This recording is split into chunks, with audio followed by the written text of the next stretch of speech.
Square. And so you probably recognize our Washington Avenue garage. And this is obviously it's a north facing viewpoint from Quincy Square, the 4th Street. And just I'll give you a little bit of information on this so you can get just a little background on how we got to this. I say we, a whole bunch of folks working really hard on this project, how they got to this stage right here. So and as I mentioned, I've got some notes and I'll just kind of share them with you. The mural location is on the city-owned parking garage at 4th and Washington. The Arts Commission, as you are aware, it convened an ad hoc committee to select an artist for the mural. This has been going on for a year and a half, and part of this work was to develop some guidelines and do we call for artists. Important themes of the call included the celebration of Quincy Jones and other influential African Americans in Bremerton.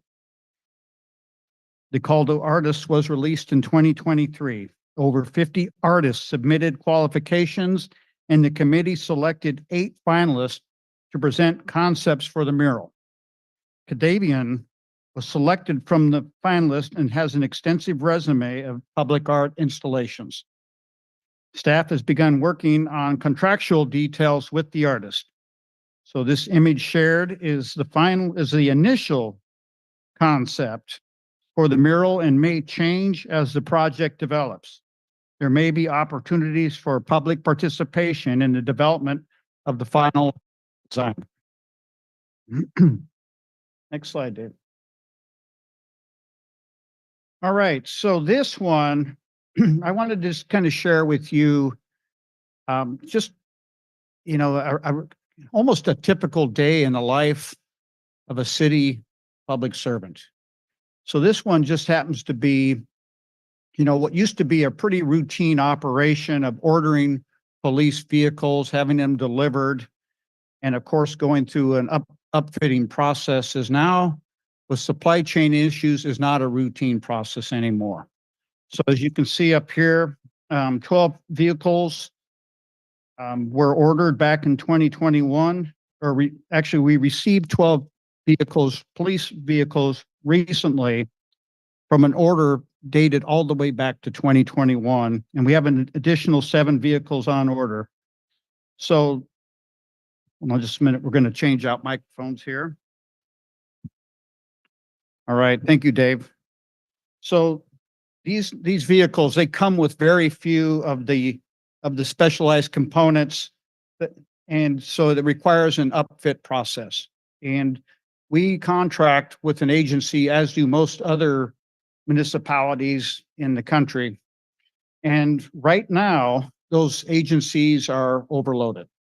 And part of the problem is when supply chain issues happen the way they are, where you don't have a continual flow of goods and services, in this case, police vehicles, they all come at once. And this is up to all the agencies across the nation. So these upfit agencies are overloaded. So what our staff did, rather than wait for months, they took it upon themselves to find some old skills from a past retiree who knew how to do this, contract, bring them back in-house, and get these 12 police patrol vehicles upfitted.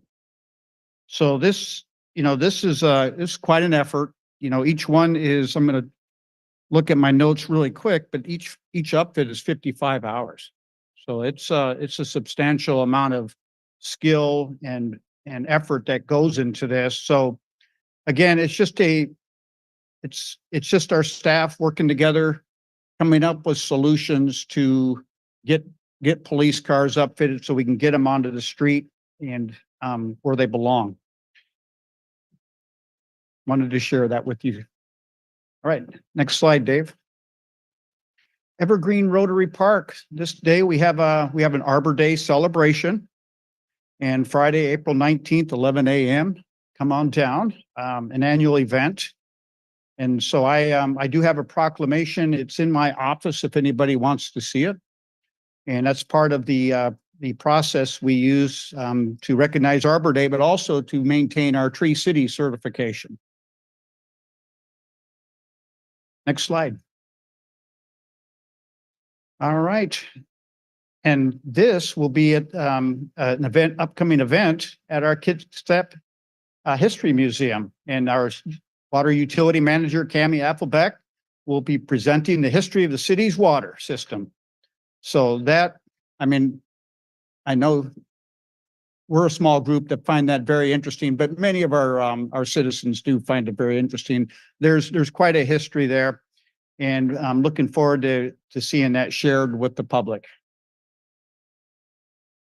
And I believe, Dave, that might conclude my report tonight. Last but not least, Sinclair cleanup. So this is this is a biannual event, but for this one, we pick this day, kind of coincide with Earth Day. And you can see that April 27th, 2024, if you've ever done this before, it'll be the same thing, same locations. You check in, you get some bags, you get a little bit of training, you get assigned a place near the shoreline. You come back, you log it in. It's a way of tracking where debris is ending up, and kind of, just a way of trying to figure, making sure that we understand what type of pollutants have been near the shoreline, where those pollutants might come from, and if there's ways we can look at maybe preventing it or at least reducing it. And a lot of times it's just education, but this is a event that our city has been involved in. You can see down below, John Dennis, Chance Berthune, have been doing this for many years. So I encourage you to come down. All right. That's it. All right. Thanks, Dave. Thank you, Council. Thank you, Mayor. Now we will go to the consent agenda with Clerk Hoover. Thank you, President Chamberlain. For approval on the consent agenda are the following items. A, claims and check register. Approval of the following checks and electronic fund transfers. 1, check numbers 406602 through 406721 and EFT numbers V47001 through V40796 and the grand total amount of $3,182,556.61. 2, regular payroll for pay period ending March 31st, 2024, in the amount of $1,046,736.91. 3, regular payroll payout for pay period ending March 31st, 2024, in the amount of $15,924.44. B, minutes of meeting April 3rd, 2024. C, minutes of study session April 10th, 2024. D, interlocal agreement between Bremerton Fire Department, Poulsbo Fire Department, Central Kitsap Fire and Rescue, South Kitsap Fire and Rescue, and North Kitsap Fire and Rescue for Dark Horse Data Analytics Program. E, approval to submit staffing and adequate fire and emergency response grant application through the Federal Emergency Management Agency. And F, contract with SAK Construction LLC for the 2024 sewer rehabilitation project. This concludes the reading of the consent agenda. Thank you. Does any member of the public wish to comment on one of the items on the consent agenda?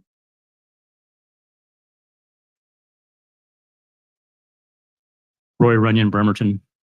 Item E, approval to submit staffing for adequate fire and emergency response grant application through the Federal Emergency Management Agency.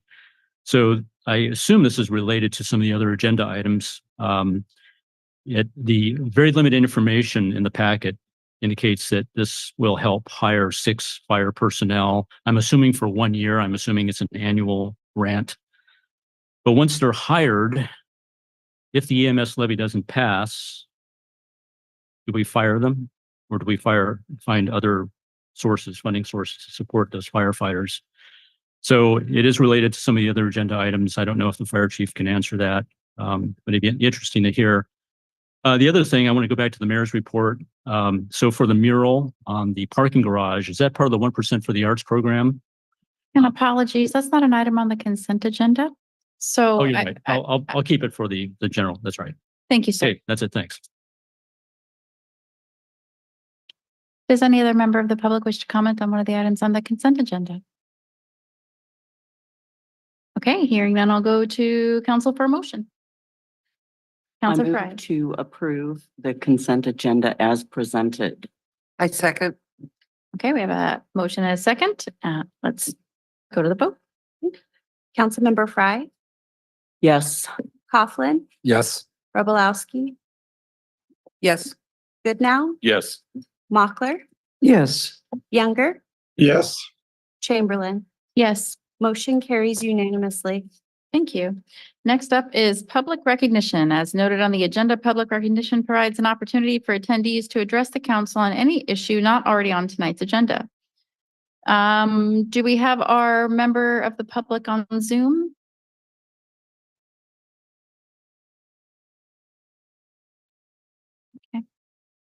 Okay, and we'll wait till before we close to check in again to see if they were able to log on. This is also a reminder that it is election season. And so please refrain from any endorsements for or comments about candidates or ballot measures. And so with that, please line up at the podium and wait to be recognized. We ask that you state your name for the record, limit your comments to 3 minutes or less, and a timer system will be used so everybody's treated equally. So the green means go, yellow means 30 seconds, red means I'm the bad guy and I cut you off. And so with that, I open up public recognition. Thank you. Charlie Michelle, Bremerton. What caught my eye was the police vehicles that we've ordered. I wanted to make the comment that there are municipalities around the nation that are now going electric with their police vehicles. And so I would encourage the city to please, as they can, let's start going electric. You know, with the climate crisis, we've got to stop burning stuff like gasoline and go electric. And there's wonderful programs out there, PSC's Up and Go program. They'll put in a DC fast charger at the police station for you so they can be run both day and night. Thank you. Thank you.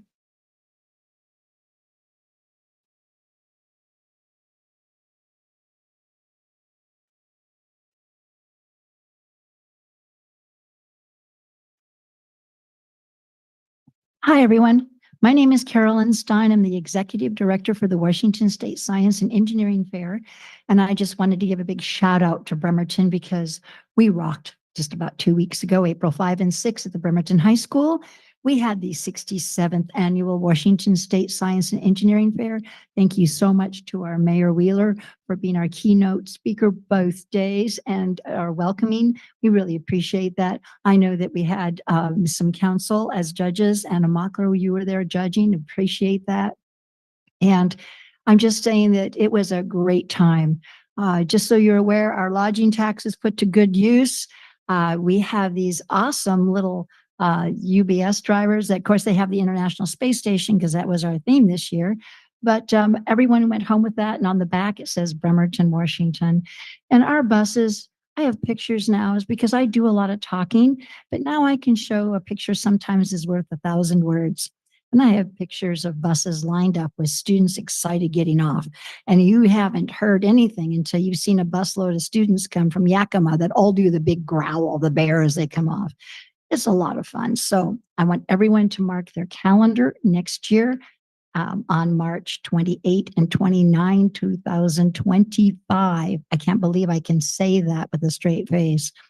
And come to the Bremerton High School and absolutely partake of something wonderful. It was spectacular, absolutely spectacular. The United States Patent and Trademark Office was there. They said, again, this is one of their favorite events and one of their favorite locations. And they're coming back, and they stayed an extra day so that they could partake of the county because we put big maps up of places to go and things to see and things to do. And we put goodie bags together for everyone. So there's a lot of that kind of residual. I will tell you that we've also conducted an electronic survey this year. getting away again from paper, trying to go the way of the green. And also it's going to be a lot easier to tabulate. So while we do have taken surveys religiously about heads and beds and things and about where they went, how much they spent, and I can tell you right now that we contribute mightily to the dollar and the economy in our city and in our county. And this is important. This is my home too. And I'm very proud to say that. And I want to make sure that 30 we can seconds. continue doing that. So I want everyone just to give a shout out to all the students that came, the teachers, the parents, the mentors. It was amazing. It is something that you absolutely must experience. Like I said, you haven't lived until you've seen hundreds, literally hundreds of students all rallying around with trophies. Appreciate your time. Washington State Science you, and Ms. Engineering Stein. Fair. Thank you.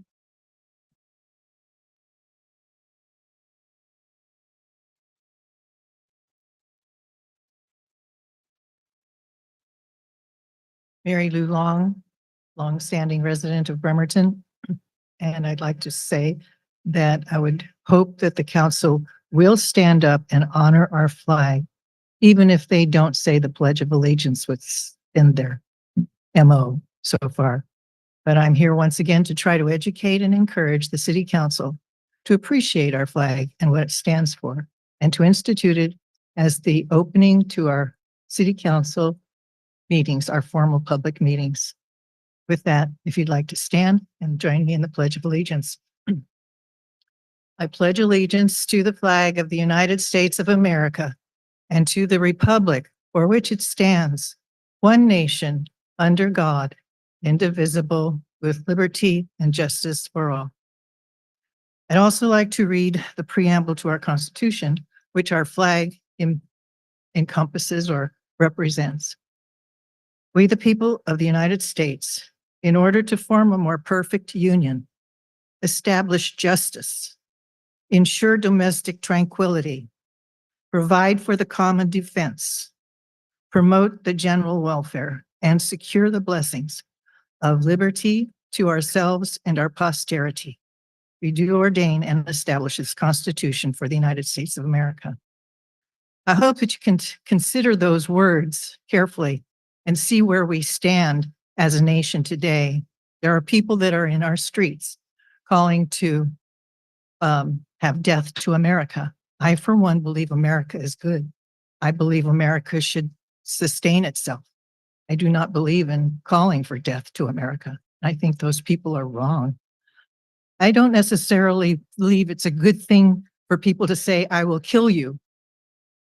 And basically, that's what they're saying. They want to kill our country. Death to America. They're protesters and they're wrong. And they shouldn't really be doing that. I always stop that. I'm not sure. Deportation might be a great idea. If they don't want to live here, they should be removed. There's an awful lot of things going on in my neighborhood. Drugs are still a problem on a couple of properties on Finney Bay Drive, East Finney Bay Drive.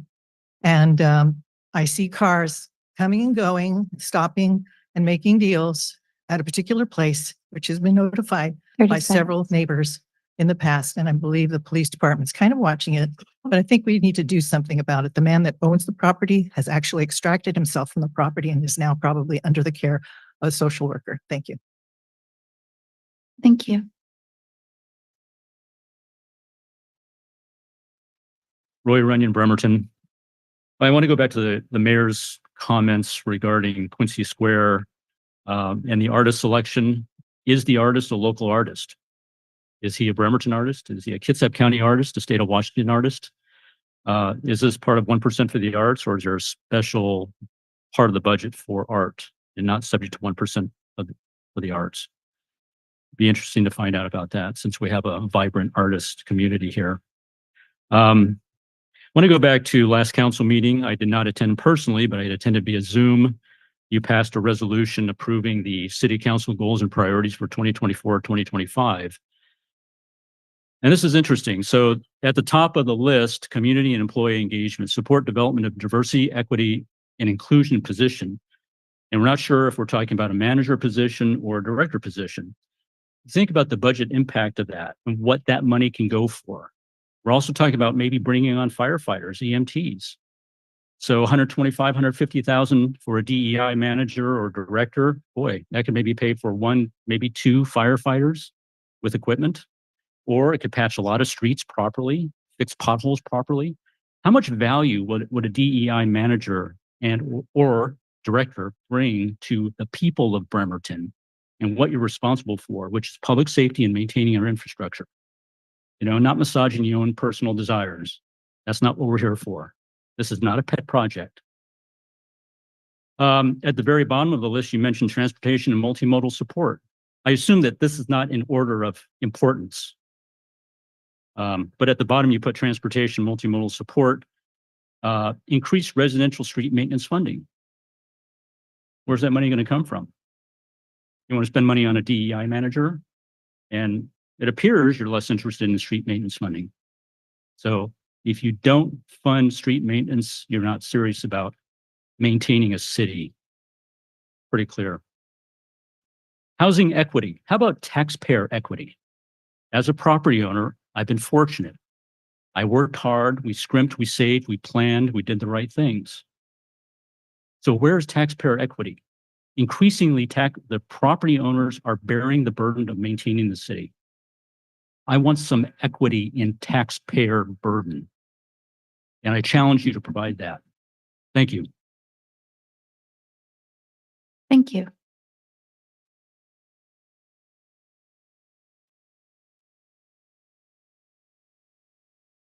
Did our guest join us online? Okay. Is there any other member of the public that would like to come up for public recognition? Okay. Seeing none, I will now close public recognition and move on to general business. First up, we have item 6A, resolution number 3379 to place a continuation of the emergency medical care and service tax levy for a 6-year period on the August 6, 2024 ballot.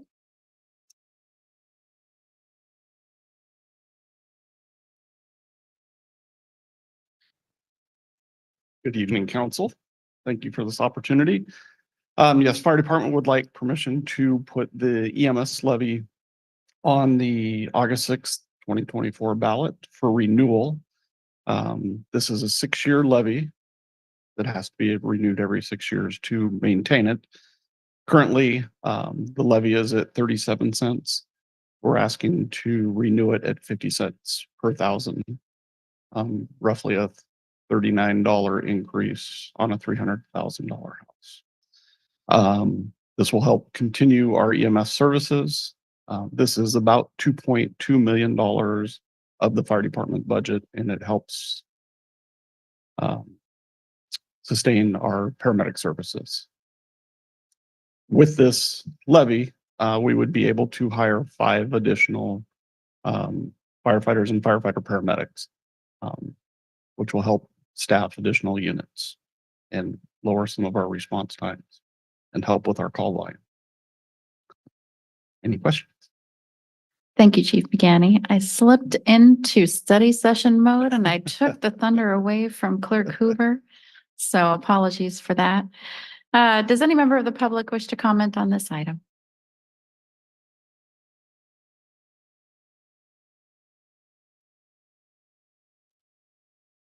What is the actual percentage of the increase from 37 to 50 cents? I don't have my calculator working right now, but is that equitable or is that going according to the current inflationary spiral?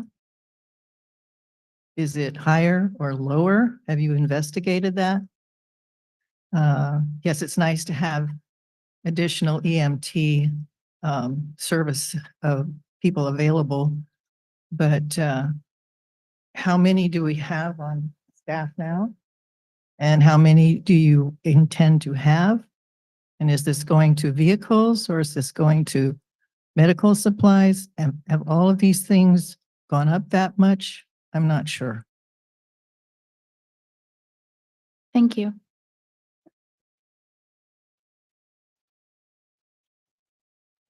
Roy Runyon, Bremerton, taxpayer equity. So the property owners will bear the burden of this. I mean, this is just one tax, remember, so the school bond and levies were passed, so there's another one. So those of you who own property, maybe your own house that you're struggling to afford to pay for, will feel the burden. Where's the equity? So I've got some questions.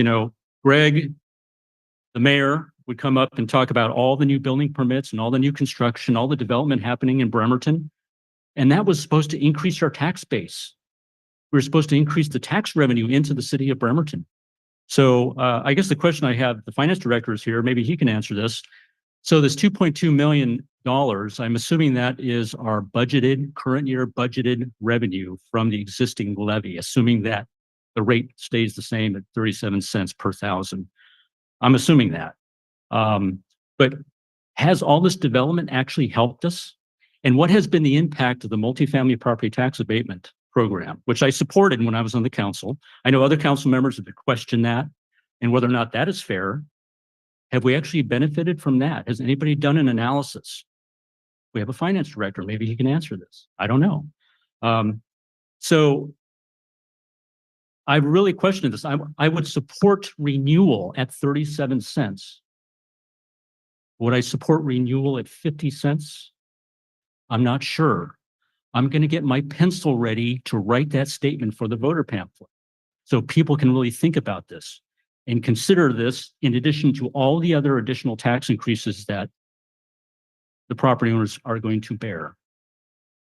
So I encourage you to vote against this resolution until you get those questions that I posed to you, have the analysis done so we could see where that additional tax revenue is. I'm sure you've asked those basic questions. The finance director, whoever's on the finance committee, I mean, have those questions been answered? Have you asked those questions? So here's an opportunity for you to do that. We could delay it till May and until you have those answers, and then I'll have to decide if I'm going to oppose this or not. We would need to maintain our emergency services. And the other thing is I was at Councilmember Rebelowski's district meeting. Thank you very much. I appreciate that. And in questioning, the fire chief said that 30 seconds. even if you are picked up by Bremerton ambulance, transported, Bremerton Fire Department ambulance, the cost to transport is $3,000. In addition to what we're already paying for, the EMS levy, any general fund, contributions. And boy, that's pretty amazing. So I'm going to put that in a statement too.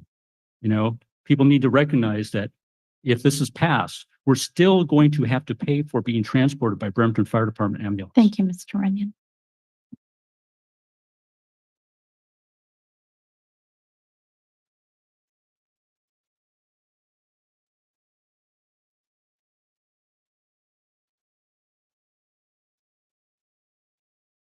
Am I ready? Angie, I'm a citizen of Bremerton Let's and pause her clock really quick. We just, let's lower it for you there and so that we can hear you better and for public records, Okay. yeah. Okay. So whenever you're ready, go ahead and step closer a little bit. I know it's fine. And whenever you're ready, you can begin again. Thank Okay. you. So my name is Angie and I'm a resident of Bremerton, and I kind of want to piggyback because I've also paid taxes on property. So my parents, and I do agree that the 50% raise or the 50% is kind of huge. And I, as an advocate for low income families, and also myself trying to find housing for me, it is kind of hard because I have to look at certain things too, because if I try to have a house and I try to buy my own house, I'm also going to have to look into this and pay the taxes as well. It's not that I have a problem paying the taxes, but I've also been transported from Bremerton Medical Fire Department. No offense, because I've been accident prone. I'll be the first to admit that. But I feel that we need to be able to say what hospitals we want to go to instead of having to go to CHI. But I also see Olympic ambulance out here at the same time when I'm walking around. So it's like, is the taxpayers' money going to Bremerton or is it going to Olympic ambulance at the same time? Because there's two different ambulance companies out here and it's like, where's the money going? And I'm not here to disagree, but I also believe that if we're going to have more ambulance and EMT out here, we need more patrol out here at the same time. My house has been broken into. I've had things stolen. And where I live, there's crime left and right, and I don't feel safe in my housing at all. So where I'm looking is to move is if I feel safe for me and mine. I thought it was a safe area, but it's not. I just personally would like to see if we're gonna up the increase on medical, why can't we have an increase also on patrol out here? So thank you. Thank you.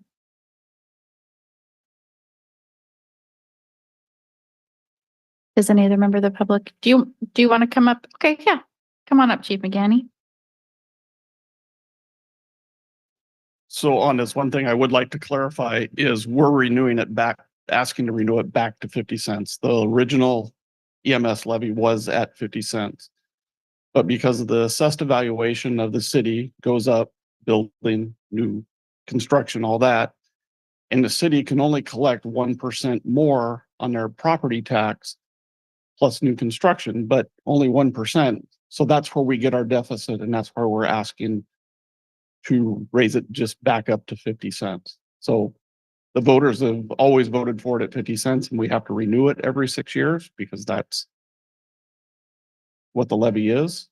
And that's where the gap is because we aren't able to collect more than 1% on our property taxes. So the assessed evaluation has gone up in the city, but we're only able to collect 1% more until we raise the cap or raise taxes back up to that level. And the other question, Olympic Ambulance is a private ambulance company. Taxpayer dollars does not go to support Olympic Ambulance. They do our basic life support transports because we do not have enough staff to transport both ALS, which is advanced life support, and BLS, which is basic life support.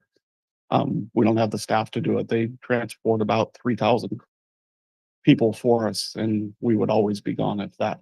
And remember, we aren't just EMTs and paramedics, we're also firefighters. So all our staff are trained to either EMT or paramedic level. So we respond to both fires and EMS calls. Thank you. Thank you, Chief McGanny.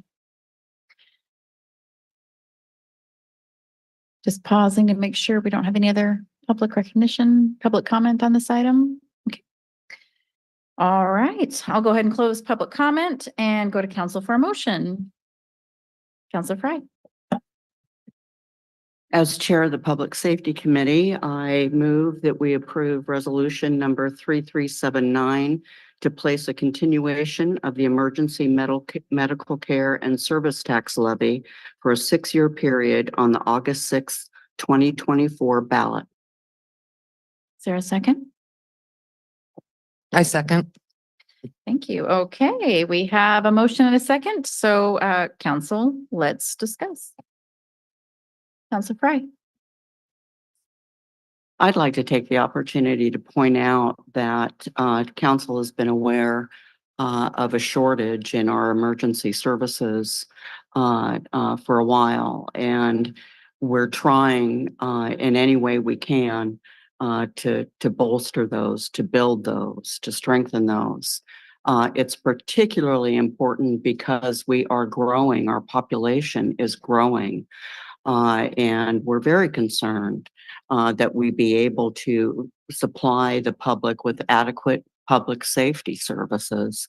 And in order to do that, we're going to have to start raising some more money. We don't really know how we're going to do that yet, but this is a continuation levy. It's probably one of many things we're going to be discussing over the next several months. So, and it has been discussed in public safety, I'm sure in finance as well. Thank you. Thank you. Councilor Roblowski. I'm also on Public Safety Committee, and if I recall correctly, the fire chief said that calls are up over 30% this year, which is an amazing rise in calls. And Chief, I would like you to give a little bit of explanation to the question Mr. Runyon brought up about the levy and the grant, because the grant is not for 6 people. it's to make a sixth EMS personnel available if I understand it correctly.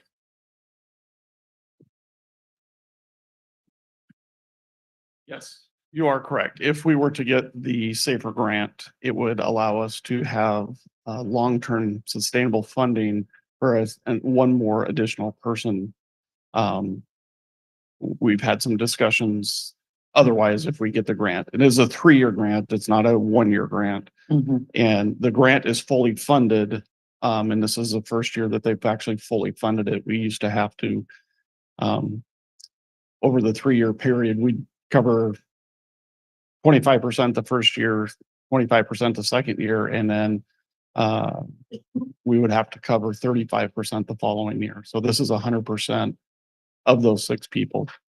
So if we did come up with another funding source, we could possibly hire 6 additional people, but we would need a long-term funding source like the EMS levy would be for these positions, but it would allow us to hire 1 for sure.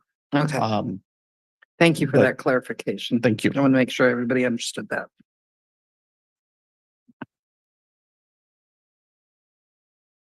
Are you good? I'm Yeah. good. Oh, great. Okay. Counselors? Yes, Counselor Coughlin. Cool, thank you, Council President. Chief, just got a few questions, but I wanted to start by thanking you for your service and all of your personnel. It's a critical core component of government to make sure we have emergency services. So just thank you for the hard work and the long shifts I know that people put in.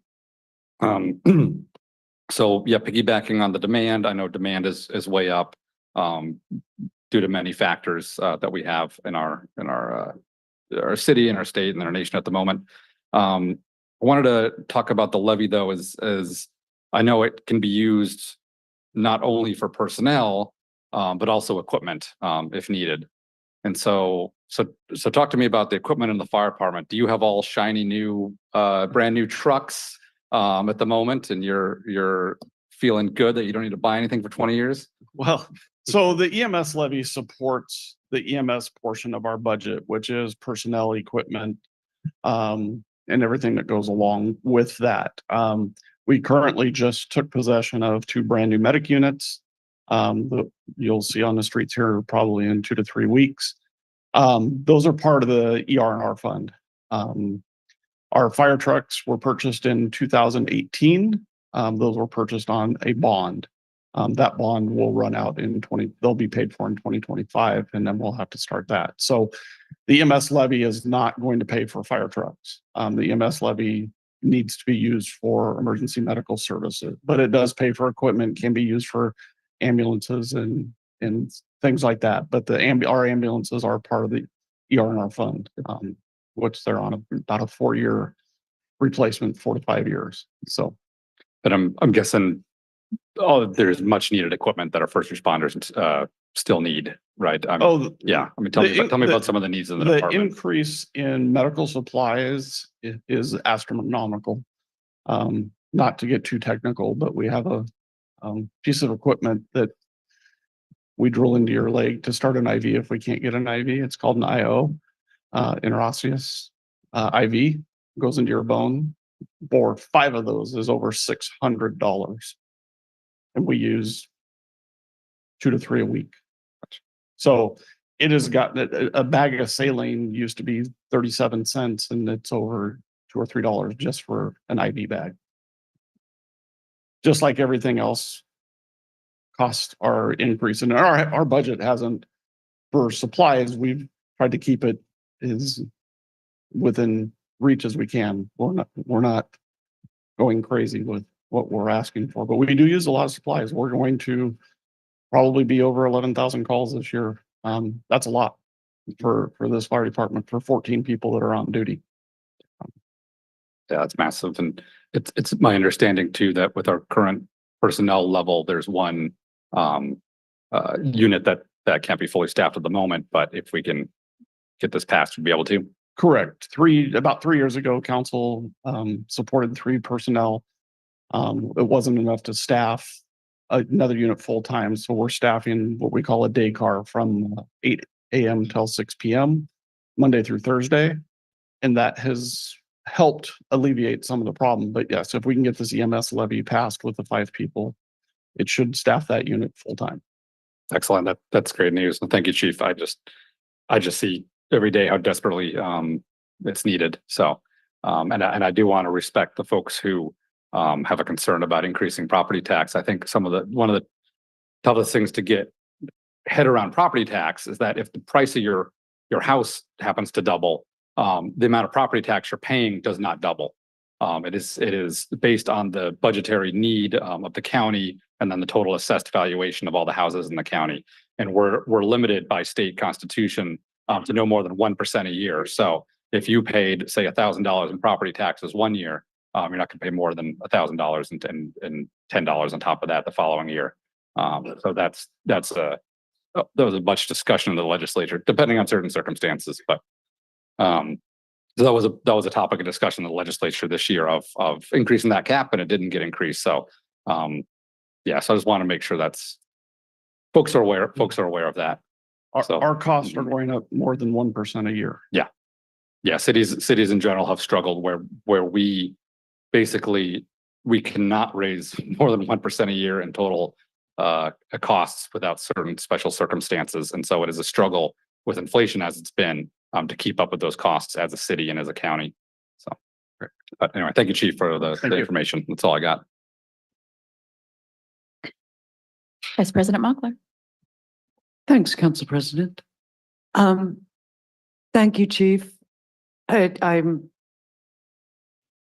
McGanny introduced me to an app called Pulse Point, where you can look at minute by minute as it's happening, how many calls are being made on the Bremerton Fire Department. The technical name for how many of those are EMS is really big. It's a very high proportion, and I recommend looking at it. I'm very happy that we have the opportunity to support this, and all of the information that the chief has given us and the questioning at Public Safety and at Councilor Rebelowski's town hall have really reinforced me, at least, in the feeling that I really, really am glad that we get to put this on the ballot. And I'm just going to say again that I think it's important to underline that most of this money will go for hiring people. Thank you again. Thank you. I don't see, no, okay. That's Counselor Good now. Just kind of piggybacking on what Anna said. So this is going to a vote, so we're not approving it tonight. But I think, there's reasons that the state has set the 1%. There's reasons that it only lasts for 6 years. It's so it can be continuously reviewed. But we all know that, what we had, the dollar we had 6 years ago doesn't go as far for any of us, for the city or for the residents. So it's always a tough decision. But ultimately, when we pick up the phone and dial, 911, we want that response. So, and this is what we need to do and really what we're doing here is we're restoring it back to the 50 cents as it's kind of worked its way back down. So anyways. Thank you. Okay. So I just want to make kind of like Chief McGanny, are you still available to answer some questions? But why'd you even sit down? You knew you would be. No, it's kind of a, I think for us, it's a slam dunk because we recognize the importance, and the necessity that you have for not only equipment and resources, but the people, the manpower. I just kind of want, and I hope this, and I'm going to keep it germane, but I want to kind of talk about how the taxation works on new projects. For instance, we have a new, pretty innovative homeless shelter coming into the city of Bremerton. We a few of them, a couple different options for low-income housing. Can you talk to me a little bit about the impact that has on you and how the taxation works? Maybe that's a Director Riley question as well. Well, I'll give it a shot and you can correct me. How about that? Let's do that. So anytime we bring more people in to the city, it impacts emergency services. If we have a homeless shelter or a load barrier, those tend to create more calls for us. When the shelter's open, we are there 1-2 times a day. If we have a new one, my guess is we're going to have the same thing. If we have a standalone emergency room that gets put on Kitsap Way, that's going to increase our call volume because people are going to go there. They're going to need to be transported out. So anytime we add people, it's going to add to us. Now, not everybody, most of your nonprofits, they don't pay taxes into the city of Bremerton, just like the port or the school districts or anything. They don't pay taxes to us. So those are challenging for us because there's no revenue coming in to the city for some of these buildings. So, but they do require services from both fire and police. Thank you. Get that. Okay, we're getting the thumbs up from Director Riley. So, and it's sometimes difficult for me to vote for new taxes, I think, or to raising taxes. The idea that we're just returning back to the previous normal is helpful for me. And I just absolutely support your endeavors and what we can do to get those FTEs and get the manpower put in place. That's all I really have for now. Other counselors, Counselor Rebelowski?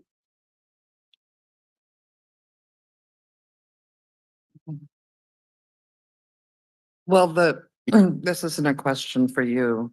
This is a clarification, I think. My property taxes have gone up much more than 1% a year.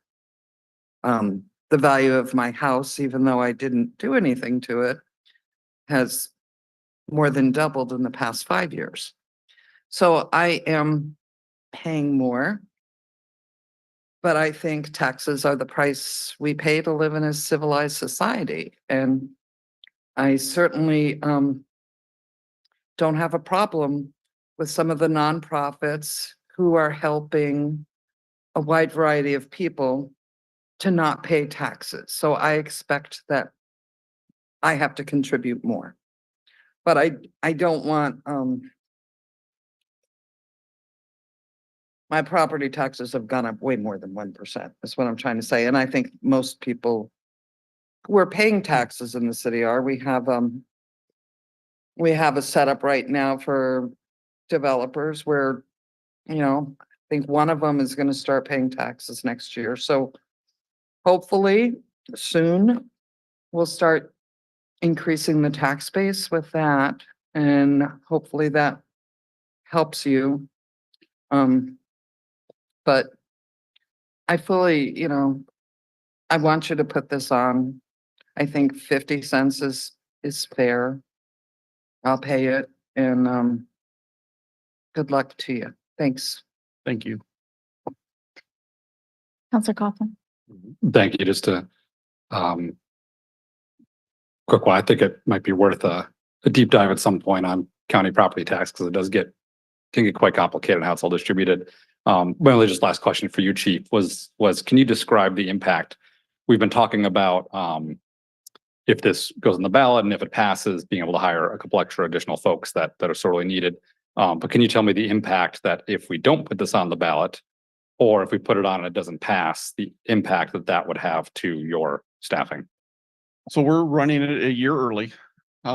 So if it goes on, it doesn't pass this year, we can put it on next year. If it expires and it doesn't pass in 2025, it'll be roughly a $2.2 million hit to our budget, which would be about 16 FTEs.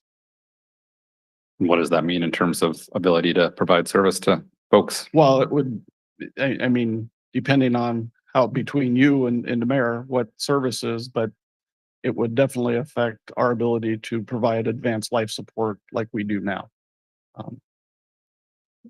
Perfect. There's civil service rules if we were how to lay off, so it would go from the bottom up, but we wouldn't have as many paramedics as we do now. So it would be challenging. It would be challenging to provide any service in that case. Thank you. I'll I'll say the words, folks may lose their lives if we don't have the emergency response needed to respond to all these calls. So thank you, Chief. That's it. Thank you, Council President. Thank you. Any other counselors? Okay. And then online, no questions, correct? Okay. All right. So seeing no further discussion, let's vote on this item. Councilmember Coughlin, Yes. Rebelowski, Yes. Goodnow, Yes. Mochler, Yes. Younger, Yes. Fry, Yes. Chamberlain. Yes. Motion carries unanimously. Next on the agenda is resolution number 3380 to endorse the Warren Avenue Bridge Multimodal Project Preferred Design Alternative. Presenter is Public Works and Utilities Director Nucky.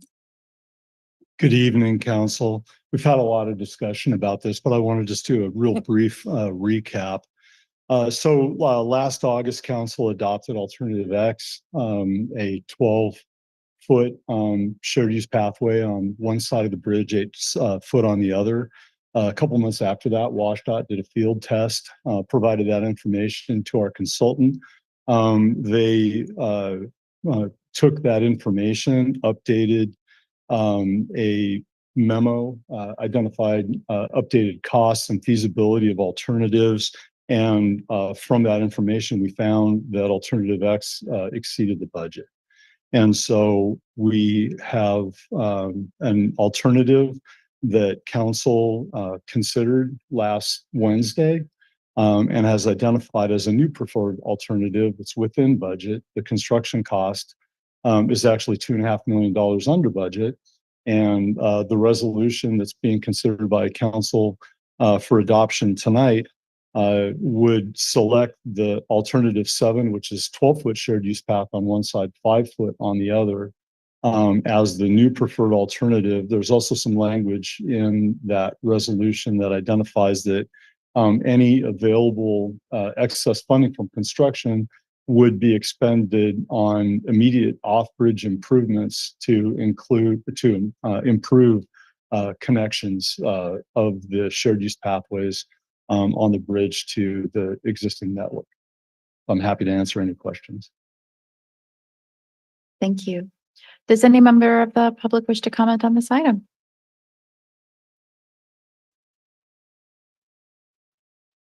Yeah, Council Member Rebelowski told me that the council was leaning towards 12x5, but I pointed out to her at her council meeting that a 5-foot means that nothing is being done on one side because you presently have a 5-foot and makes it very dangerous. And a better alternative and a tremendous upgrade for this entire city is to have 8 and 8 on either side. And then you don't have to worry about accessing the preferred pathway, which is a problem and makes it real dangerous because otherwise you have to really go up all the way up to Sheraton Avenue to cross over to the side you want to be on if you're not on the proper side to begin with. And see, one of my major reasons for advocating the widening of those sidewalks and the thing that, you know, from the railing to the what I thought was the bike lane, which nobody ever uses, is 8 feet already. And all you have to do is basically extend the sidewalk out another 4 feet and then place that concrete barriers, which with the railings attached to it on the inside, and you could just move that and have 8 feet without all the other problems it engenders. Because the problem with 5 feet is that it's basically makes it useless and dangerous. Because the concern I've had is when sometimes you're crossing the bridge and there's some deranged person coming from the other side, and it's not escapable. See, but nobody's 8 feet tall. So you have ways to maneuver around that. And so, the safety of that bridge is paramount.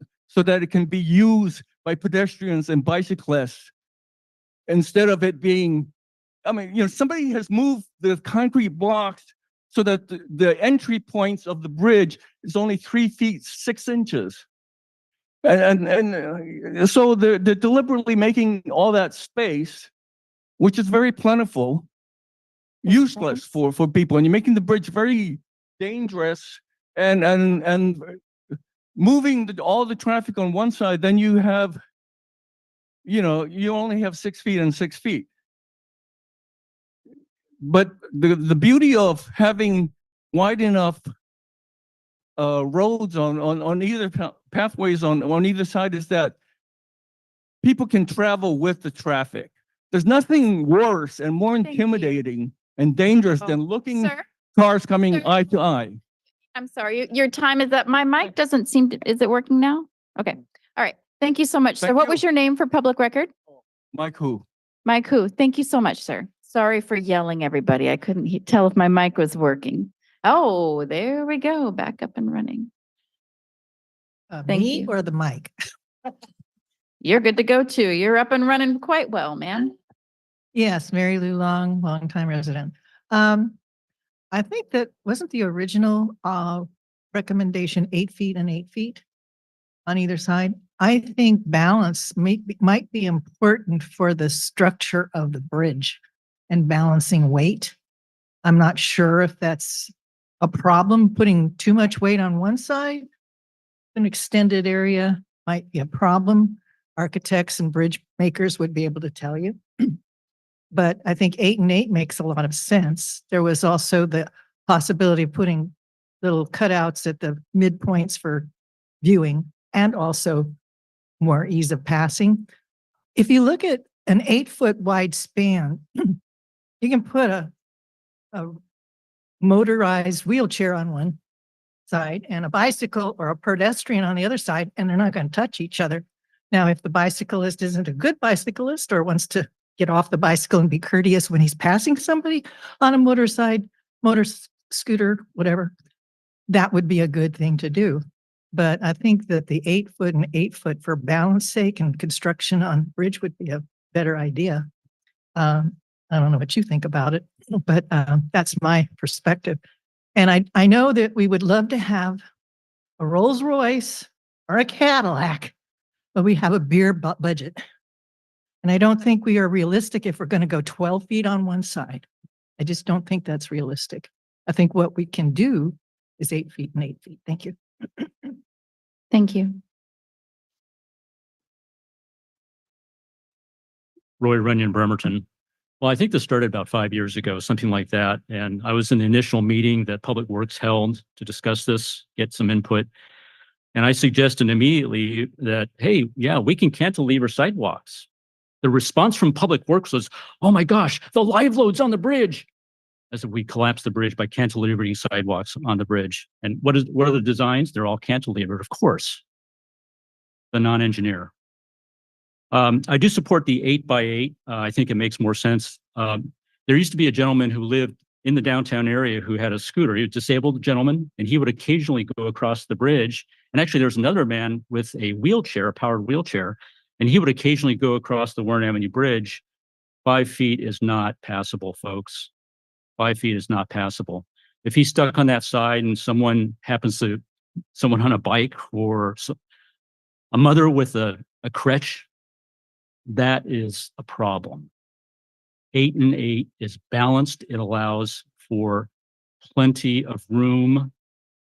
If necessary, bicyclists can dismount. It's not going to crunch everybody, but hopefully that's not the case. It just makes more sense. I am concerned on a couple of things here. I was given some information by someone, and a lot of it is legitimate, I think, criticism of the DOT. I'm concerned about cost overruns. Is the city of Bremerton, our taxpayers, responsible for cost overruns on this bridge? There's contingency included, and I'm concerned about that. Many government capital projects go over budget. Change orders, problems come up. Have you guys thought about that? How much capacity do we have to absorb cost overruns, and to what degree? And if we have to pay, where does that money come from? Street maintenance? then you have a real problem. So it's a long project. It is a state bridge. The state owns the bridge. They should be bringing it up to standard, the state taxpayers. So yeah, a lot of issues. The other thing I saw in design, I'm not sure, but it looks like the state wants to actually beef up the bridge by putting trusses under the bridge in lieu of angled struts to support the cantilever sidewalk. The bridge is structurally deficient. Sounds 30 like the seconds. state may want to actually beef up the bridge, which I have no problem with. And I would spend every dollar of transportation capital money in beefing up our critical bridges. We need those bridges. They're, for public safety, for commerce, for everything else. But so the 8x8 option, I think, makes a lot more sense. And hopefully someone can answer the question about cost overruns, what our capacity is to sustain those. Thanks.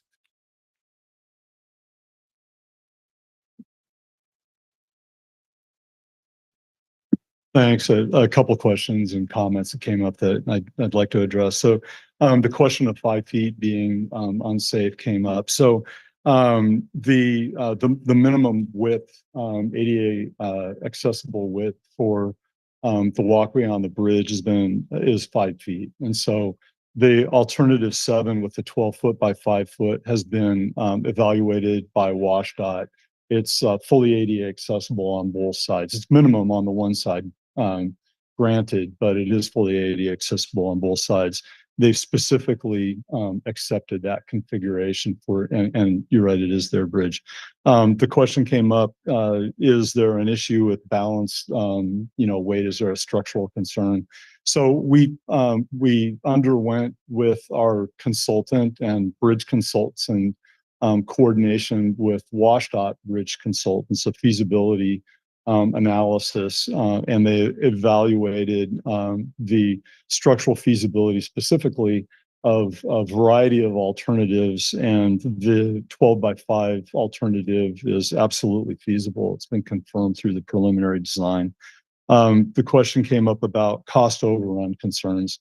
One of the reason that the council's considering alternative 7 is because it's well within budget. It's actually, there's $2.5 million between our construction budget and our current cost estimate as it now exists.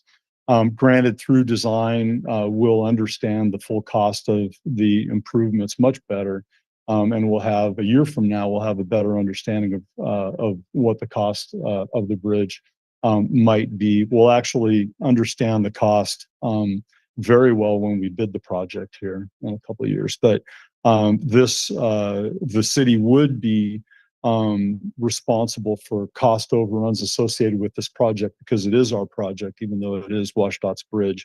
But this has a good, healthy contingency plus some excess budget available for a successful project. And then the comment was just made about the bridge being structurally deficient. The bridge is not structurally deficient. But when you add 12-foot additional cantilever, most of that's cantilever on one side of the bridge. And then the 5-foot sidewalk actually is not cantilever, but it's an adjustment of the interior widths. You're most definitely increasing the loading on the bridge. And so that's a consideration. There's access walkways that are being constructed with the bridge. There's actually quite a bit going on with this design, and I just wanted to make the comment that it has been vetted through a pretty robust feasibility study to make sure that we're on path for a good, successful project. Thank you. Thank you, Director Nucky.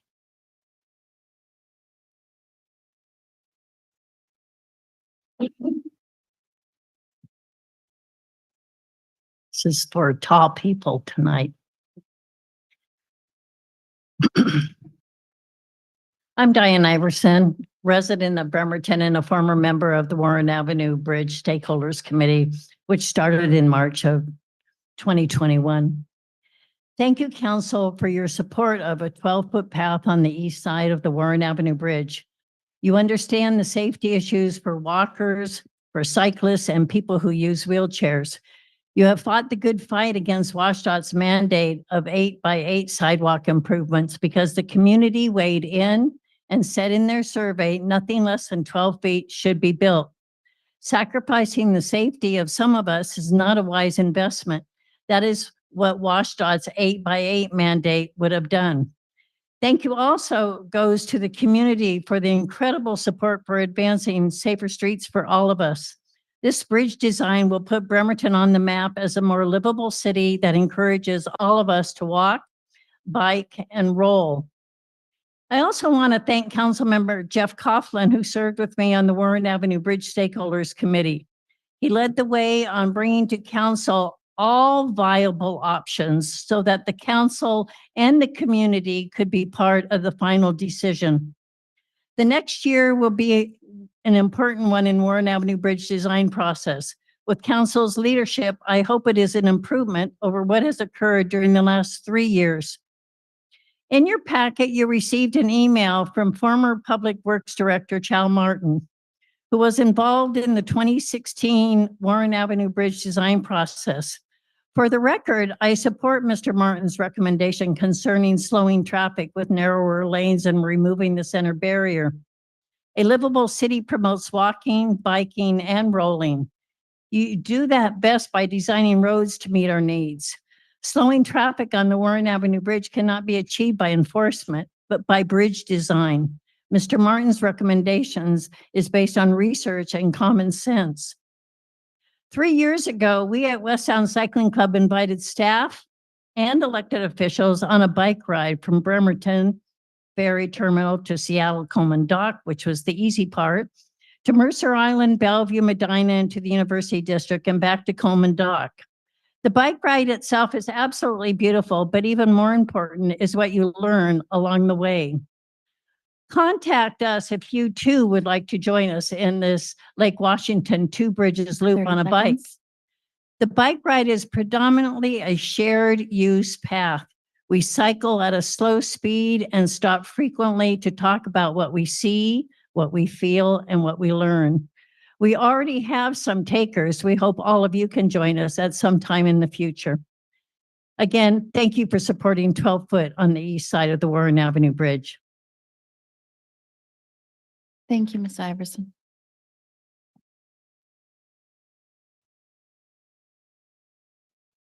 Charlie Michelle, live in Bremerton. First of all, I'd like to thank Director Nucky for clarifying many important points, and I agree with his comments. From my perspective, please, 12 feet on the east side. Just, yeah. So, and then hopefully we'll have some money left over for connectors as well.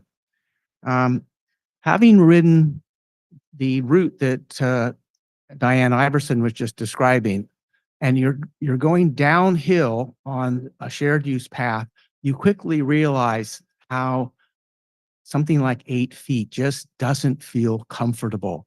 And our Warren Avenue Bridge does slope downhill. So I'm really looking forward to having that extra width, that 12 feet for safety. I also support former Director Martin's comment about narrowing the traffic lanes to 10.5 feet. When you have a wide lane, it feels like a freeway and people drive that way. If you start narrowing things down, take 4th Street and 5th Street, for example, it just feels more comfortable to go slow. So I think we should look hard at that. I believe Kitsap Transit endorsed 10.5 feet a number of years ago. Can we think pause that's the it. clock for just a moment here? Oh, or thank you very much. Okay. Thanks. I just want to remind the public to stay germane to the topic, which is the resolution for, specifically for 12x5. And thank you for your information and thank you. Does any other member of the public wish to comment on this item?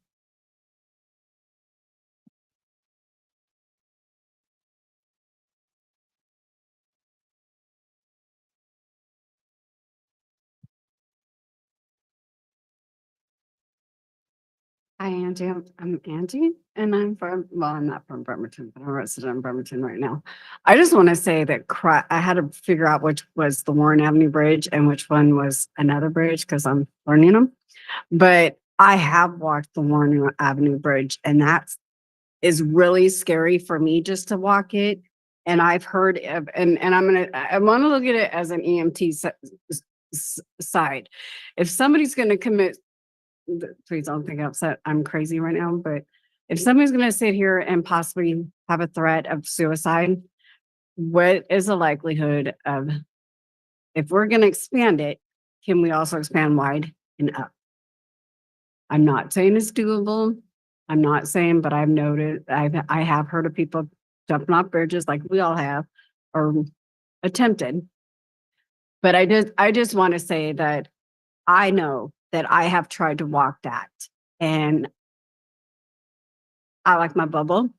I don't know about anybody else, but I have a bubble, and if it's busted, I get mad. And it does scare me because I have somebody coming at me.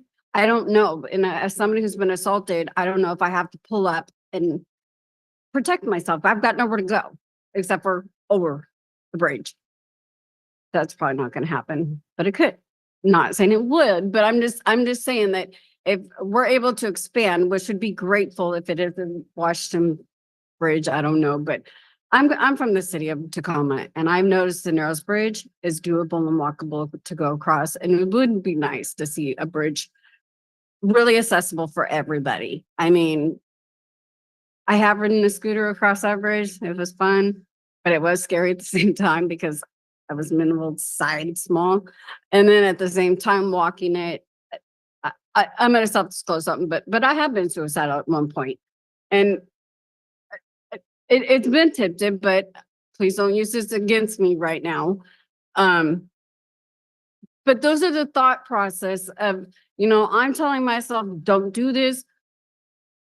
But there's no barriers to really stop. And there are bridges around this Washington state that are tall enough to where you're trying to save a human being's life. But at the same time, if EMTs are trying to get in there to save somebody's 30 life, seconds. I saw, but really quick, if EMT is getting in there, are they able to get in there, help that individual, and traffic flow still when everything is going, because traffic sucks around here. So Thank you.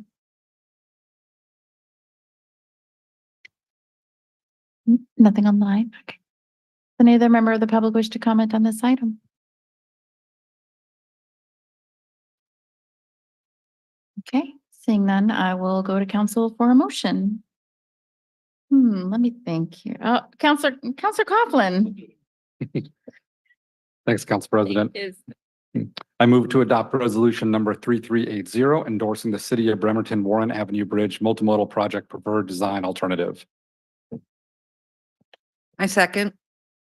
Okay, we have a motion and a second. Counselor Coughlin, will you lead us off in this discussion? Sounds great. Thanks, Council President. I just want to start by saying a big thank you to everyone in this room, everyone not in this room. It's been a long road and a lot of effort. We got more ahead of us. But I want to start by thanking the mayor. Mayor, I know you went down, I think it was 2018 to ask for this initial seed money to get the design kicked off. I think we, signed the contract started 2019. So huge appreciation for prioritizing this project and coming back to the city with that money. And then a big thanks to the Move Ahead Washington bill. They got the 25 million for construction, and the mayor and council and staff are working with our partners in the legislature to bring home that large amount of money for this project. And just a huge amount of thanks to the staff and public works for working on this. I think it's one of the largest projects we've had in a long time. We're now at almost $27 million budget. That's way bigger than a lot of the projects we do. And so it's been years now of stakeholder meetings and surveys and outreach and many council meetings. But I think it's been well deserved for a project of this scale. So I'm really appreciative that it's gotten the time and attention that it deserved. To one of the comments, yeah, my goal as a stakeholder in the committee was to just keep all viable options on the table to bring to council and get public feedback on. I can't I gotta say, it is unfortunate that some of the last minute changes we got in the past 6 months from WashDOT have required us to pick this new preferred alternative. But again, I'm really grateful to everyone here that we were able to take our time and do our due diligence and work with our legislatures and ask all those really hard questions about why are these catwalks needed here? What's going on with this equipment? Why these changes? Is this really needed? We dug into every detail, and I know I'm going to sleep good at night knowing I poked at every single detail I could have, and this council and staff did as well. So we did have a cost overrun, but one thing I'm really excited about is this option 12x5 really is the most fiscally responsible option. As Director Nucky said, it's the lowest cost in front of us total, but it's also the lowest cost per linear foot. So we're getting the most extra space on the bridge we can, the most bang for our buck. On that west side, we would increase from, I mean, it's barely 3 feet at points. So we're going to 5 feet. That's a significant increase over there. As mentioned, it's ADA accessible. It allows 2 people in wheelchairs to pass, or a wheelchair and a stroller. That does allow a good amount of pass. I've personally pushed strollers by other people on that width and less. It's doable. We will get new railing as part of the project. So that is fantastic. New rails that are up to safety recommendations. But really that 12-foot side, that is the recommendation across the board. That's WashDOT's own recommendation for a shared multimodal use path. It's the county's recommendation. It's the modern standard for everything that's built these days. And I can personally attest, I've done that bike ride that goes across 6 and 8 and 10 and 12 and 14 and even 16-foot pass out there. And man, that 16 is nice. We can't do it. But the 12 is really the minimum when you have people traveling both directions, walking, jogging, rolling, strolling, and on bikes. And, we look to our current bridges in the city. You have the Manette Bridge. It's actually about 10.5 feet when you go out and measure it side to side. And I know when there's traffic coming both ways on that 10.5, I still hear from folks that think it's too crowded. So that's why the 12 is so important, and why having that one really wide side is really critical, because you got people going back and forth on both ways, and eight would be too narrow. And we will focus on those connectors. And by choosing this option now, we have extra money that should be left over, along with, I know a lot of grants will be pursuing to get those connectors to make it easy to cross from the west to the east side on the north and south ends of the bridges. And this is, it really is the modern standard. I've kind of presented before on a lot of new bridges that are built, bridges that have been retrofitted all across not only the state, but other states. And they all go towards this design option of one wide side, because you do get the most bang for your buck, and it is the safer option. And what I'm really excited about is we're talking about finally completing the bridge to bridge trail, right? So you can start downtown and go up beautiful new Pacific Avenue that was redone about 10 years ago now, on a nice walking, pedestrian, biking friendly street. You can hit Evergreen Park. The current connection right now is from Evergreen. You go to Rota Vista Park up there. You can hop on the bridge on that east side, and the nice wide trail, go across. You get up towards now Councilmember Fry's district, what's currently called Eastside Village, but I hope maybe it gets a new name one day. A really exciting area of new development. Come all the way down through Manette. You get to go across the Manette Bridge back to downtown. It's really exciting, and it's a really big deal. And I know we've been through a lot on this project, but I want to keep our eye on that this is going to be a major improvement to this bridge, to connectivity across the city, and completing that bridging Bremerton loop, which happens every year. And I look forward to the year we do a bridging Bremerton, and we all gotta walk that loop with hopefully Josh Farley still around, if not someone else, and we got to walk across this new, improved, awesome bridge. So that's it for me, Council President. Thank you, Councilor Coughlin. And it was Brzebolowski. You were the second. Okay. I'm not particularly worried about us going over budget, because there's a 25% contingency in this budget, which we actually pushed back at a lot of council members because we thought that was limiting our options, but we have that 25%. So as long as they're still making steel, we'll be able to build this new connection.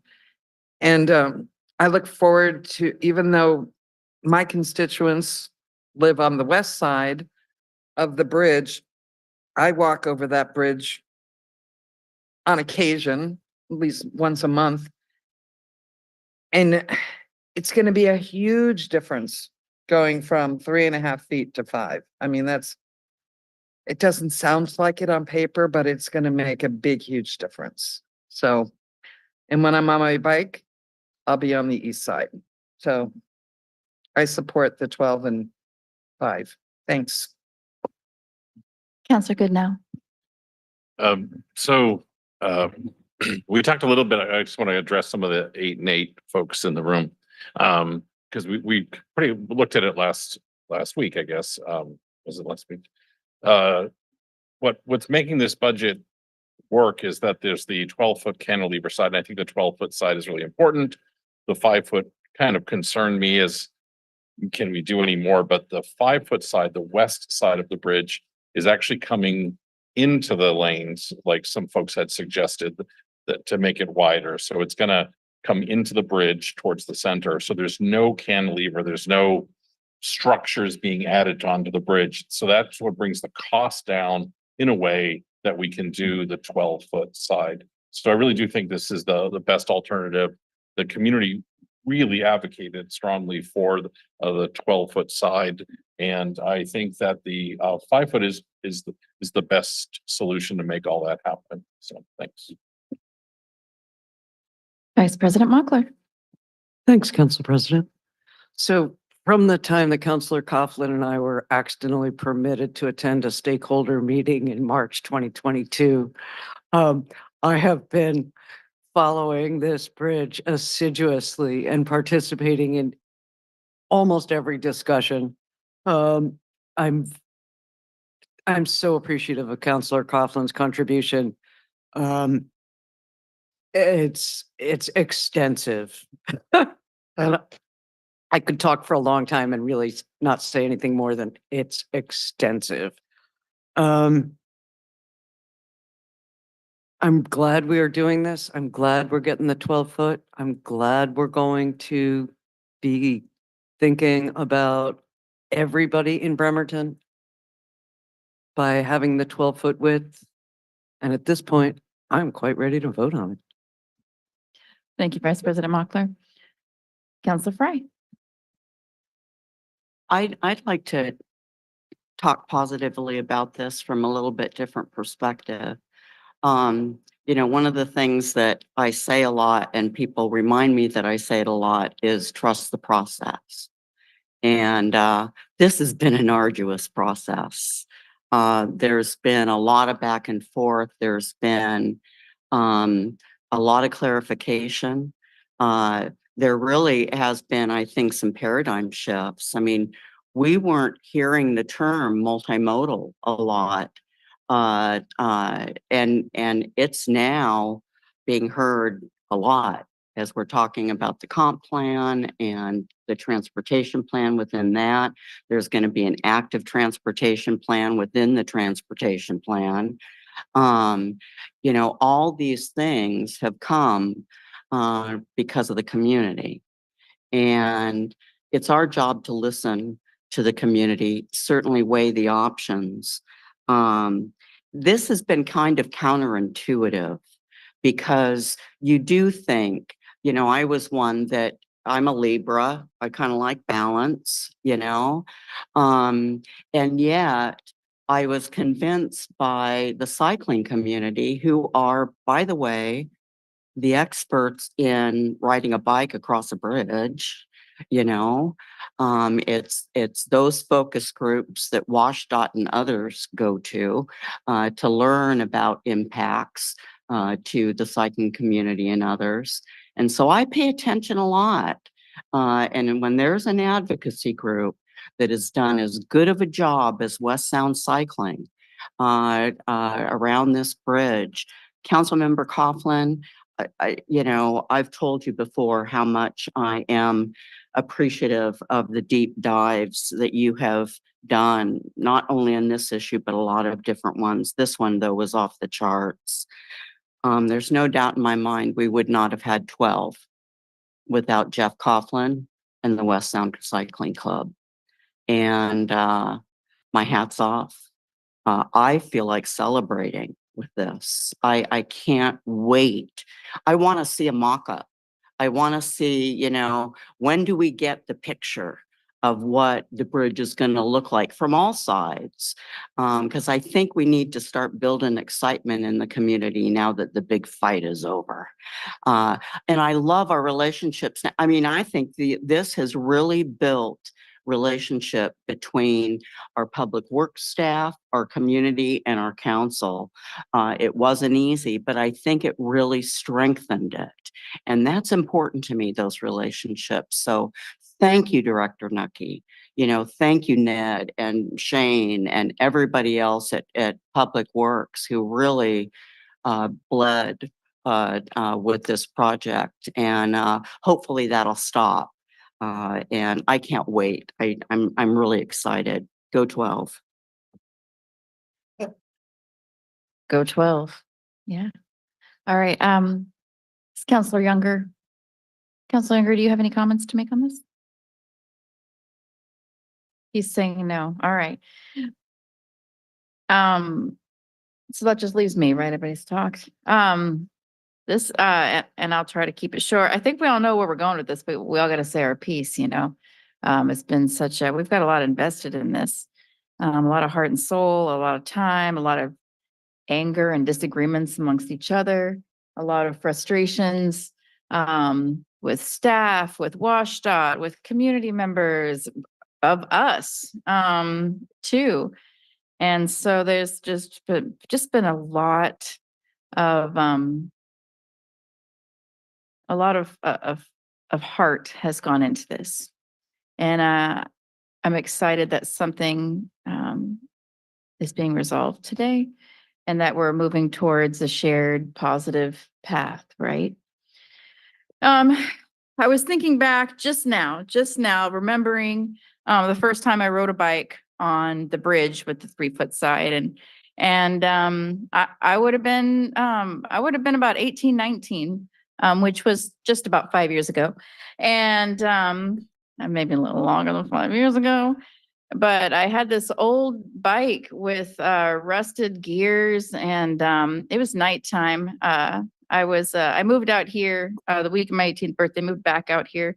I had nothing. Slept on an army cot in a basement for a little while. And then I moved to Bremerton and rode this bike across the bridge back to my apartment in Pine Road.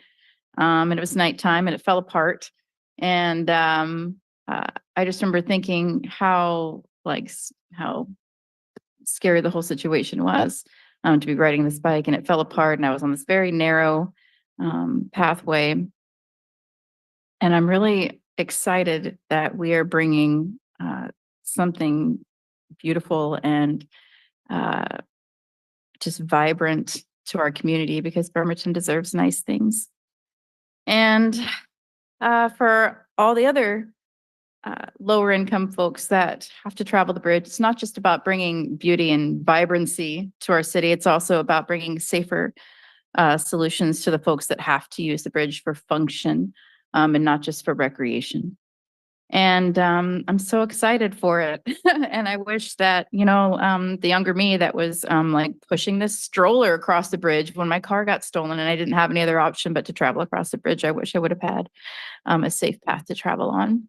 I am going to go ahead, and if anybody else doesn't have any other comments, I'm going to call for the vote. Okay. All right, let's do it. Councilmember Rebelowski, Yes. Goodnow, Yes. Mochler, Yes. Younger, Yes. Fry, Yeah. Coughlin, Yes. Chamberlain. Yes. Motion carries unanimously. This concludes general business. Thank you. Thank you, everyone. Okay, now we go to council reports. Council reports are an opportunity for council members to provide an update on any issues or events taking place in their district, announce any events they've recently attended or plan to attend, or to speak on any other city-related topic. Continued on next page. That was literally from the script. Which I know it was there.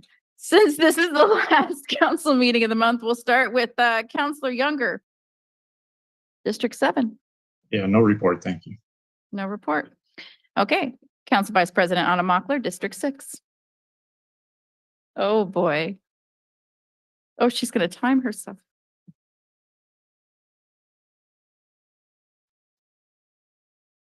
Which it works much better with the mic. Next slide, please. There we go. So I have these monthly town halls. The last one was 8th April, the next one is 13th May. Next slide, please. This gentleman all the way over to the right is Joe Crane of St. Vincent de Paul, who has just concluded his presentation of the permanent supportive housing and self-shopping pantry and a gazillion tons of other things that will really be of use, not just to the community it serves, but to our community. This project is going in a half a block from me, so, you know. If you go to the next slide, please. So this is the photo up on the screen inside the slide that everyone saw in the Kitsap Sun. And I guess my only quarrel with it is it looks like it's happening on a bomb site. There are actually single family residences all around here where, as it looks flattened, I assure you they are there. And one of the things that I think is great about Joe Crane and St. Vincent de Paul is that he is willing and eager and offering to meet with the community to hear their concerns and to discuss them as best he can. This is a pretty great setup. One of the things they're doing is they're partnering with OC to develop workforce housing where people will be able to stay in additional housing for a couple of years and take a trades course. Here's just a small example because I can't use my whole council report on this. But Joe was upset because one woman couldn't get into shelter because she had a pet. So he went out and he hooked up with Kitsap Humane, and they're planning to do a small pilot thing where they could have the dogs of residents in a special place. And he's even figured out how to get 24-hour video monitoring. I know, right? So he's really paying attention.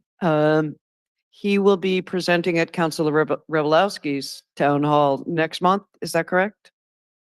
Okay.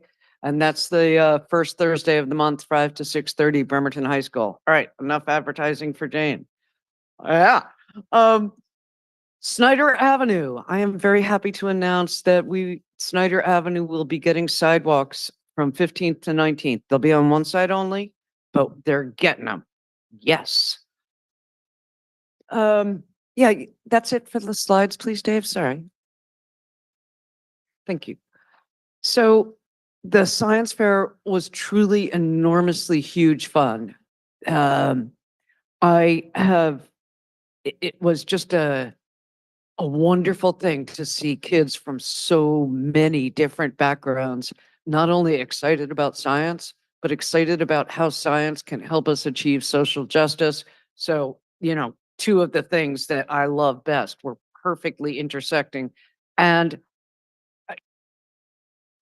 I got to see a 5'9" woman dressed from head to toe in white fencing gear with the single glove, who was explaining the physics of how fencing affects your musculature. It was great. Oh, and I would just mention that to the privileged, equality feels like oppression. Since it's National Poetry Month, I have a poem. Hey, you, stop that. Sorry. I beg your pardon. Rudesby. How's your timer going?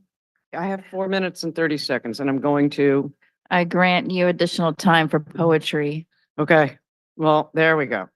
Eccolo. She was going to take it This anyway. is a dignified classic poem in the best tradition of ancient Athens. It's by Sappho and it's called Harachos and Larikos. Hey, say what you like about Harachos. That's a fellow with a fat-bellied ship, always in some port or other. What does Zeus care or the rest of his gang? Now you'd like me on my knees crying out to Hera, huh? Blah, blah, blah. Bring him home safe and free of warts. Or blubbering, wah, wah, wah. Thank you for curing my liver condition. Good grief, gods do what they like. They call down hurricanes with a whisper or send off a tsunami the way you would a love letter. They have a whim. They make some henchman fix it up like those idiots in the Iliad. A puff of smoke, a little fog, away goes the hero, it's happily ever after. As for Laricos, that layabid lives for the pillow. If for once he'd get off his ass, he might make something of himself. Then, from that reeking sewer of my life, I might haul up a bucket of spring water. Happy spring. Okay. Thank you, Vice President Mockler. Okay. Next up, District 5, Michael Goodnow, who has I'm a gonna song prepared. for Start with a haiku, actually. I have one slide. I just want to remind folks that the Forest Ridge Park Stewardship Day is coming up. It's always the third Saturday of the month. So it is, I believe it's this Saturday. Yes, this Saturday. It's at 9 a.m. The folks meet kind of by the restroom, playground, ball court area. And it's a great chance to meet neighbors and get outdoors a little bit. And it's just great to have this urban park, this urban forest, so close to us. And it's kind of, protected land for everybody to enjoy. So go out, meet neighbors, and, help keep that park in great shape. I have no other comments, so thank you. Thank you. Next up, District 4, Councilor Robolowski. Thank you. Well, it might be Poetry Month, but it is Work Zone Safety Awareness Week. And as a former roadway worker, I remember the most terrifying day of my life was when I was stuck on the corner of a pickup truck going backwards on I-5, picking up cones and throwing in the truck. I don't think they do it quite that way anymore, but I got unbelievably annoyed reading social media when people were making fun of the work zone safety features on Highway 3 and people laughing about how fast they could trigger the sign, and there's absolutely nothing funny about it. So please slow down for people who are working in or on the side of the road. Now I'll get less serious. The Washington Avenue bike lane update. I know everybody's who's a bike rider is interested in how long certain individuals plan on parking in the bike lane. And Melinda Monroe, our contracts administrator, is working really hard to get all the needed staff in the city to sign off on a booting policy where they can actually put a boot on these cars that are, some of these people have 10, 15, 20 tickets for one vehicle, and they just have to stop, but they don't seem to want to. So maybe by booting those vehicles and them having to pay a good fine and being able to maybe explain why they think putting everybody else's safety at risk is a good idea. So that's moving along, and hopefully everybody who needs to sign in the city administration signs that policy soon so it can go into effect. My next District 4 meeting, which everybody in the city is invited to come to, is on May 2nd. Start at 5 o'clock at Bremerton High School.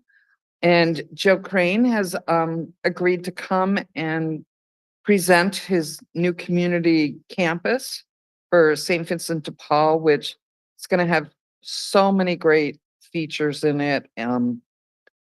And I really hope a lot of people come just to listen and ask him questions. He's very open to any ideas that you have to make the project better or concerns that you have. So possibly things, they're not too far along to modify them. And then I'm happy to report my grandson and I finished clearing the blackberries at Matan Park. And that is why I'm going to move forward a goat ordinance, because I'm never, ever, I still have scars on me from doing that. So anyway, Matan Park is done for now. And that's my report for this month. Thanks. Well, it's about time somebody took care of those blackberries and that car in the bike lane. All right. Next up, Jeff Coughlin, District 3. Right. Well, I was going to say, Councilmember Roblowski, you're the GOAT, which for folks who don't know stands for greatest of all time, GOAT, for tackling that segment on Washington Avenue. So I really appreciate that because it's been a longstanding issue. And thanks to staff for working on that one as well. All right, I got a couple slides. Try and be not too long.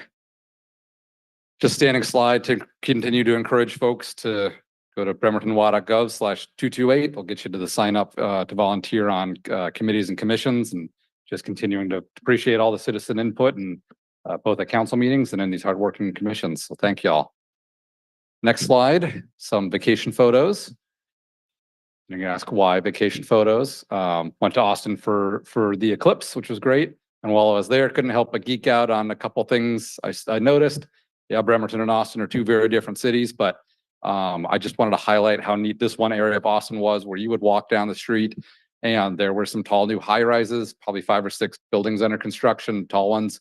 But then among them were these old houses that had been converted to small businesses, and they were restaurants and bars and live music venues. And it really made that whole area really vibrant and eclectic and walkable. And I just, as we talk about comp plan and zoning, and I think Bremerton's been way ahead of the curve. Just great thing to keep in mind on what we can do to repurpose old buildings in both directions. And the next slide, couldn't help but look at trails and bridges as well. And so it was, they have a really big riverfront there. So they have on one side a whole standing platform off the riverfront. I know that was kind of talked about the Bremerton waterfront a long time ago. I think, thanks to the mayor and some foresight there, we've got a working on it among all the new buildings that are being built. But I also was great to see some of the underbridge passages and connections that we're talking about in another city like this that you can see over there. And it's really cool walking, biking trail that transitions between dirt and paved at different points on the close side. The coolest thing though I saw was on the left is this sign. So the city's partnering with a nonprofit for trail conservancy. And I love the idea of this QR code of if you're using the trail, if you can donate $1, if you can donate more, fantastic. And this is something I think we have a lot of points in our city, different parks, different trails. I think of like the boat launch at Evergreen Park, where if we put this up, we may not be able to enforce it, but generosity goes a long ways. And I think every time someone launched a boat, we asked them to chip in a few bucks. It would add up quickly. So just want to throw that idea out there to look at for in the future. And then next slide. I just got 2 left. Yeah, I want to highlight great construction work. So on the left is in Manette, 11th and Perry project, the very final thing that I know we were waiting on from Lumen due to back order were these lighting poles. And so, sorry, it's a little small up there, but past the existing blue sign that's been there a long time, you can see the new lighting poles. They look great. Thanks to Public Works for getting all these in. I do have to laugh that the top of each pole has Manette. And 1 or 2, you'd expect, hey, we're in Manette. Every single pole has the Manette sign on it, like they're all copied and pasted. But then I gotta make a good lighthearted in my own district. That's very Manette to have Manette plastered on every light pole. So you know what? It fits. It fits. Yes, it is Manette. And then on the right is 11th and Washington, other side of the bridge. Fantastic progress there. Lower Washington was finished last year.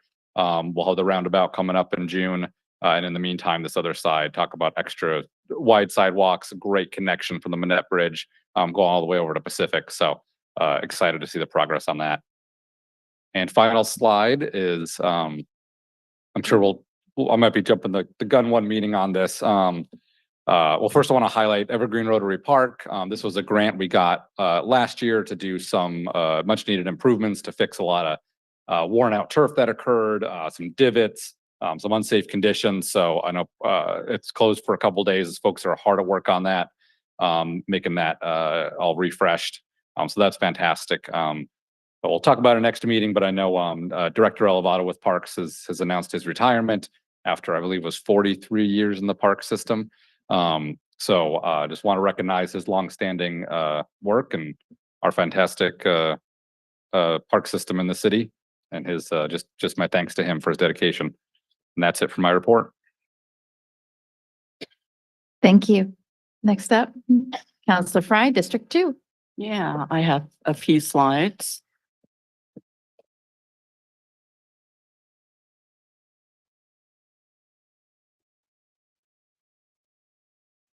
You can move to the next one.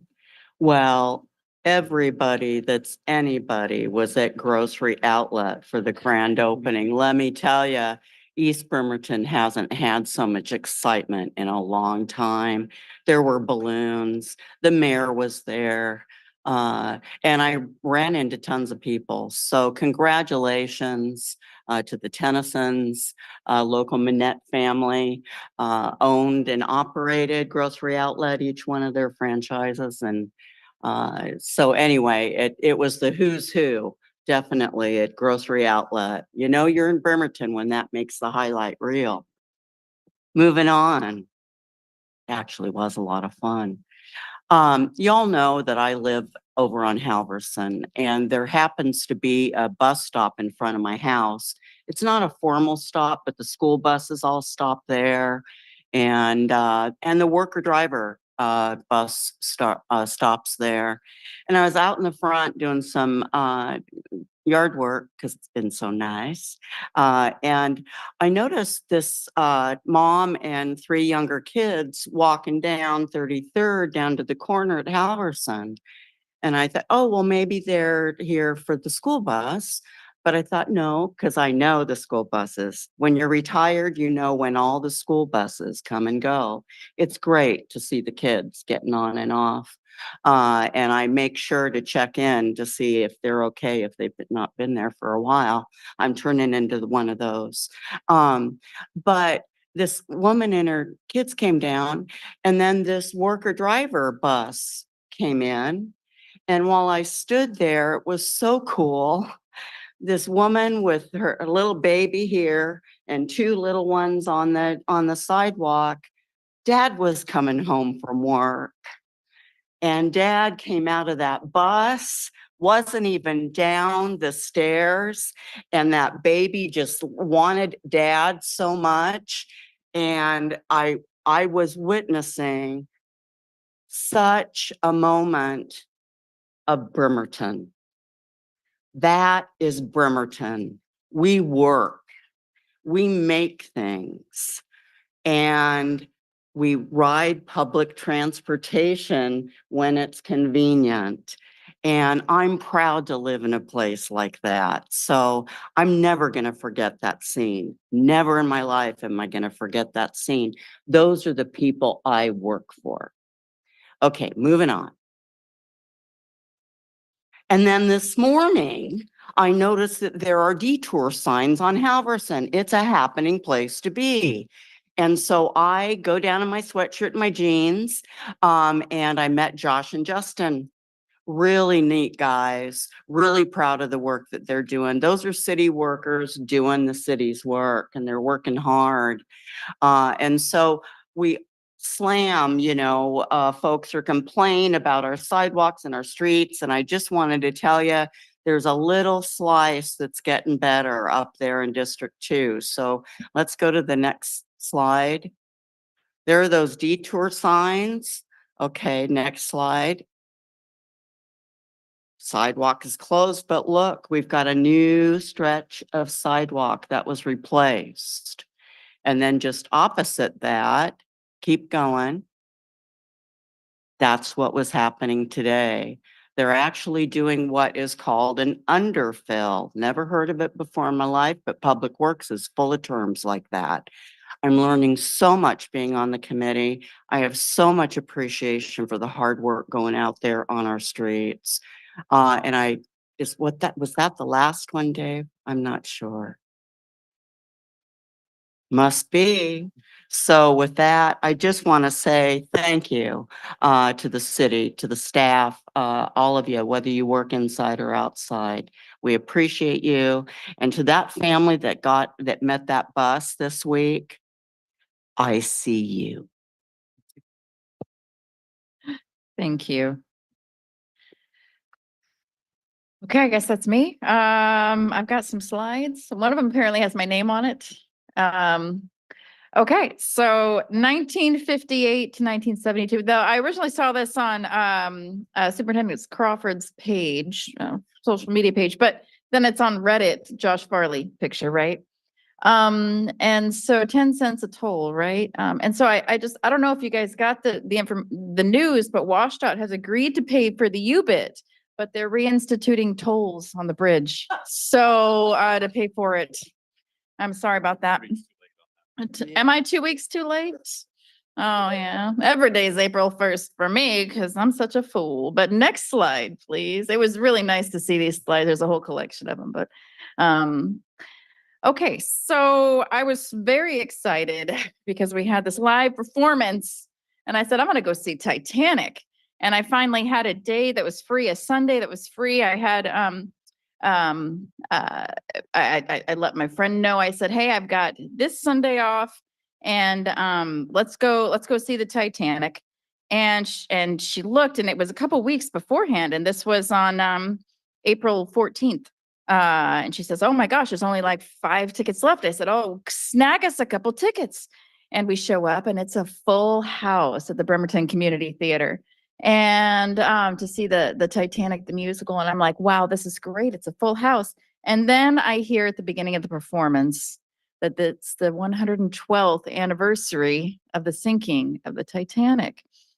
So very auspicious, on accident, showed up on the anniversary of that, but it was a wonderful performance. And I think that whole what's moving about this story, I think, to a lot of us is it's a lesson learned in errors of judgment by leaders and power plays. It's also illuminates just the devastating effects of class warfare and the immense loss of life, not of of all the folks, the immigrants and the folks that were stowaways, perhaps, the working class. Those were the folks that died alongside of others who were of higher means, but less of them passed than working class and poor folks. So very wonderful performance of the Bremerton Community Theater. Next slide. Oh, the Warren Avenue Bridge cleanup is coming. Once again, so you got to show up early at Cafe Perfetto, not just for the donuts, but for the vests, because they go fast. This is a big crew of people. So you got to show up early, get a vest. They have all the materials there for you to take a bag out, a vest, and sometimes they've got the little grabbers, and they have gloves, and it's a very safe environment to go do that, to go do a cleanup. They don't just do the Warren Avenue Bridge. They go all over the neighborhood. There's just too many of them to go on the bridge, so they have to spread out. And so Cafe Perfetto is, oh, good gracious, east-west side of it's across the street from SARS. And it's a little coffee stand that's over, and I call it, what is it, next to the old Black Angus, or the nobody knows what that is anymore, but we do, don't we? Yeah, next to Los Cazadores, so it's over there. Which is apparently the old Godfathers. Wow, so much history tonight. But there's a list of all the different dates. So go get green on April 20th on 420 and clean up the neighborhood. I think that's the last of my slides. Yep. And I just want to thank everybody. I am mostly impressed that almost nobody walked out except like a couple of staff members, and like the few folks that we have here are still here. So thank you for, maybe we're just getting funnier, y'all. With that, I think I'll go ahead and close tonight's meeting. This time I'll remember to read this. The next study session will be held on the 6th floor council conference room on Wednesday, April 24th, beginning at 5 p.m. with a remote option available by Zoom. This concludes tonight's regular council business, and this meeting is adjourned. See you next week.